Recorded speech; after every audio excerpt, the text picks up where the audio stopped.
Hi everyone, my name is James. Welcome to or back to my channel. Today we're here with part 2 of the Turn Your Light On series. You'll see in the title below, this one's going to be entitled our Collective Light and Individuation, so that's really what we're talking about.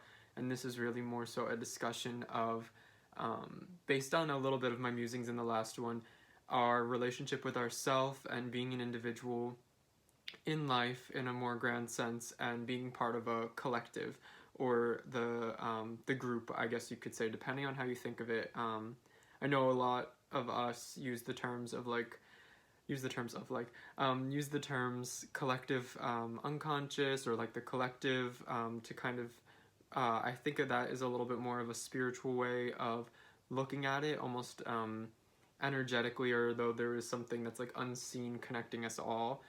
I tend to agree with that. I know that's not for everyone also. So thinking of it more in terms of being a group too, for those who don't necessarily agree with that, or I mean just innately thinking of us as social creatures or social beings, by either evolution or just our state of being and the way that we interact in this world. I think that one is a little bit harder to dispute. So I think that covers everybody in terms of just the idea of what it means to be, I would say, part of the collective. And then, of course, we all know about ourselves as individuals. So there's that. But I just want to talk about the balance there, the importance of both, and how we can navigate that, because I think that that's something that a lot of us struggle with in our lifetime. I know I have struggled with it and will probably continue to struggle with it to some extent. Just in being an individual and maybe that taking the front seat and being too much of something that where I've then isolated myself or cut myself off a bit from the group in really carving out my singular path. Likewise, throwing yourself into and becoming part of, say, a group or the collective and losing that sense of self. So there is a balance there that I think that we all require. I don't think that everybody's balance is the same. That reminds me of like the temperance card in tarot. I'm guessing a lot of people watching this are also familiar with tarot, but yeah, I always like to think of the temperance card as being a very unique, almost like a fingerprint type of balance that is different to everyone or to every aspect of life. Balance is just, nobody's is the same. That point, yeah. So what I have written here, and again, I'm going to be referencing my laptop down here below, so I'm sorry for that. I hope it doesn't seem scripted, just like last time, but I have written both are important, neither are exclusive or contradictory, finding a balance between the individual consciousness and agency and the beneficial symbiosis of relationships and interconnected living. So I think depending on where you live, your lifestyle, all of these things sort of play a part in where you sit on the spectrum. And also there's just our personalities, who we are, depending on if you think of it as who we're meant to be or an aspect like that. There's a lot that goes into it. So I broke this down into 3 sort of areas that I want to talk about in terms of just raising awareness for this balance and how we can navigate finding what's right for us, and both being a member of the group while remaining and seeing ourselves as a very strong individual with that sort of individuation aspect. So first I have starting from within and the self. So I don't mean this to seem like I'm favoring the path of the self and individuation, but I do think that it's a lot easier, and I think the foundations are stronger when we start with ourselves before branching out.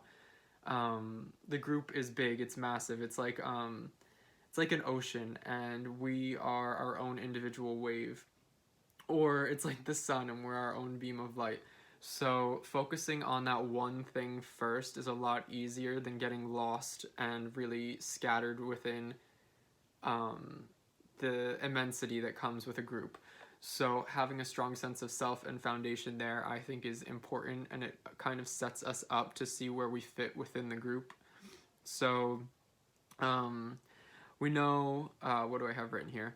Reliance upon others when we know we cannot rely yet on ourselves can be a sort of unhealthy dependency. So I really believe in this. I'm not saying that we need to be able to do everything on our own. I talked a little bit about asking for help and the power there last time, but I think that a general sense of being, knowing that you can subsist just as you are, as yourself, whether that be an emotional thing, a mental thing, or your physical circumstances. I know not everybody's capable of everything, but having that sense of self-reliance and knowing that you don't need in a physical, visceral way others, that you can make it just as you are with yourself, is powerful. And then branching off and then relying on the group or becoming part of the group in certain ways when you already have that reliance of the self and that sense of self is a lot healthier, and you run the risk of you run less of a risk of becoming sort of dependent or an unhealthy dependency upon the group when you already know that you can rely upon yourself coming into it. The group can't shake you. You won't get kind of thrown into the tide or the current and lost when you have that sense of self.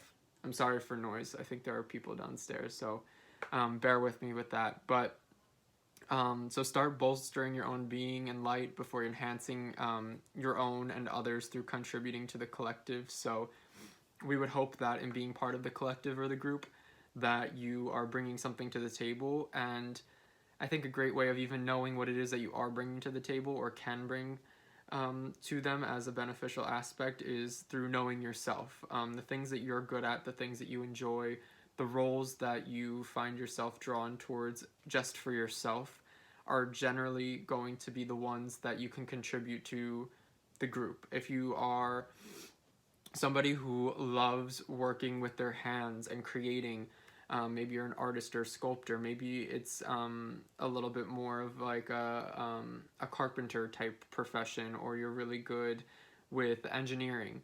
And that's something that you're passionate about and you do it for yourself and you like studying it. Like, of course, this is a really obvious example, but then that's going to be the thing that's probably going to help you to fit within the group and to offer something back. And it's going to take that thing that you liked for yourself to its new height, but understanding that you enjoy it for yourself and that it's part of your personal makeup, I should say, is important before you take it to that level of being and contributing. So I think that that's really important, and you'll have a lot more to offer, and the experience will be a lot more enjoyable if it's out of want as opposed to need. So wanting to, say, help others or to bring that passion or talent into the group or into the society, and knowing that it is more of you desire to have that as opposed to needing it. And that's not saying, of course, you need to make a living. There are things like that play into this, but just understanding that who you are as a person. I'd say that this one fits a little bit better with your personality. Maybe you are more of the diplomat and you can navigate certain relationships, and that's something you enjoy doing, is kind of keeping peace or inciting peace or finding ways to create harmony where there's discord, and then knowing that that's something about yourself and who you are, and that you want to take it to the group. You're not in a place where you don't know how to exercise it for yourself, and so you need the group to be able to fulfill that role. If that makes sense. I think that makes sense. Okay, so that's one. Next, and this is kind of our next point, taking time to understand your place in the world as an individual and how that translates. So we're kind of already talking about that, but I have written that we are innately connected to others. Humans are social beings. Awareness and satisfaction in our own role is vital, and it starts from a personal place. What you do well for yourself is likely a role that you're already serving in a more social, interactive way. So taking the time to analyze your current circumstances and what it is that you're doing. It might not even be your job. It might be more so the way that you navigate life. the perspectives that you have, the way that you interact with the world around you in a more individual sense, and also kind of taking stock of who you are as a social being. Are the two very separate and disparate from each other? Do they seem like almost very separate beings that aren't in harmony with each other? Would somebody who, say, knows you socially be very surprised by who you are at home? Or do you find that the person that you are in like a personal sense is vastly different from who you are and the things you like to do or end up doing in a social setting? And I think that, yes, there's an area and there are degrees of variances in how we interact based on the people and the setting, and I think that all of that is subject to change, but it's more about being satisfied with both. If you know and you're super aware of the fact that you love to be really outgoing, or you're kind of more eccentric at home and you come across a lot more conservative and reserved and conventional in a social setting, and that's how you like it, by all means, keep it that way. But having that awareness and knowing that balance and being comfortable with that balance is important. I think that, say, somebody who is is considered more eccentric in their personal hobbies, or maybe they're kind of a little bit off the beaten path and they come across very conventional in a social way, could be out of discomfort. Maybe they feel lost, or I'm not trying to like pin anything on anyone, I'm just using this as an example, but perhaps maybe there is a part of them that's striving to translate that sense of self that they have at home and feel really comfortable with in that way to the collective, and how that can enhance the group that they're in in turn how it can translate their true individual self and have it kind of really reflected. So yeah, maybe you're comfortable with having those two different aspects of self, and you really like that one is this way and one's that way, and it really expresses the duality, or this sort of the differences in different facets of yourself.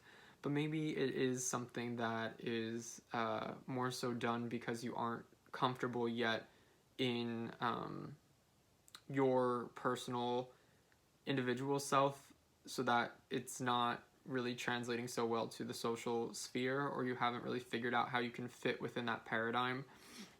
So I think just being super aware of that, and making sure that the things that you actually want to be doing and feeling and what you want to contribute is what's coming across. And I think that that does start with the self. Likewise, I'm not saying that that is the only way. Of course, I do think that there are circumstances where you can really come into these realizations and have epiphanies based on your interactions with groups or society, and those can change you, and they can sculpt who you become, and they can play a vital role. And I do think that those interactions will always affect us and change us to some extent. And sometimes they are those really formative things that end up being what it is that shapes us and helps us to find our way. I'm coming a little bit more from the school of starting at home and with the self, just because I feel like it's less diluted by the influence of others. Not that that's a bad thing, but you start to get into the realm of like intentions and the meaning. There's a lot more. The variables are infinite where we have the group, and while they are with the self, what remains is that there's just us, the one self. So at least we know when we like something and it's derived solely from that we truly do like it, whereas there's a lot more to question with the group. So that's why I'm kind of asking us to start with the self. That's not to say that anything in our path coming from the group or the collective is wrong. I hope that that makes sense. I'll get into our third point, and this I'll just say it's our last area, and I think it's a very important one. And this is to be aware of extremes. Individuation to the point of severe isolation and integration to the point of disassociation from the self are both detrimental states to function within. We require an intrinsic sense of self and a place within the group, and they are both of equal importance, but this does not mean the same proportions are ideal for all of us. some might be better served and happier with more solitary, why did I write this? More solitary and stronger sense of self, sense of themselves as an individual, while others might thrive in being a part of something greater than themselves. Ensuring this is healthy and being aware of the space you inhabit is key in understanding what your ideal balance is. So getting back to that temperance card metaphor for finding a balance of being of like that sense of being an individual versus being a part of the group. I do think that everybody is different, and there are going to be those that really thrive through finding importance within the group and being a part of something that is greater than them, and that's really ideal for them. And there are going to be those that resist the group and actually do a lot better with a more solitary existence that is more focused on the self and maybe a select small group, or just who they are being received as an individual and what that contributes, rather than actually trying to contribute or interact with the group in a conscious way. So I think that, of course, going and just, I don't think everybody is meant to go live in the wilderness in a cabin solely alone with growing their own crops and never interacting with another human being. Likewise, I don't think that there are many of us that are meant to be, I don't know, raised in a commune and that want to live with in a group to the point where they don't even want an individual name or something like that. I don't really think that is the path for almost any of us. Maybe there's a few out there where that's going to be for them, but I do think that we all, for the most part, fall into a spectrum, and the whole point of this is to just say, avoid the extremes for the purposes of learning, decide and figure out based on trial and error and your own feelings and thoughts where you stand in being an individual and being part of the group and what that interplay and dynamic is. I think that this is something that's a part of our daily lives, and I'm sure I'm not reinventing the wheel with any of what I've said here, but the point really is to get you thinking about, get us thinking about where we sit in society and with ourselves, to be very active participants in our development and our role, and where we choose to find meaning and fulfillment. And I think that